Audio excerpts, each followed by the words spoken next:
صورة رائعة لإبراهيم باشا. إبراهيم باشا هو ابن محمد علي الكبير. إبراهيم باشا هو قائد حربي عسكري على أعلى طراز، وليه حروب في عدة قارات.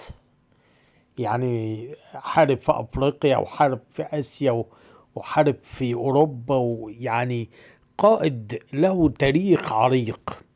صورة رائعة جدا. واضح ان هي يعني اللي رسمها له يعني حاول ان هو يقدم فيها رؤية لقائد عسكري مهم. من الغريب ان الصورة دي اللي هي الرسمة دي ما فيهاش لا سيف ولا خنجر، لكن فيها براءة كده. على العموم، تحياتي ليكم. كان معكم المؤرخ أحمد كمالي.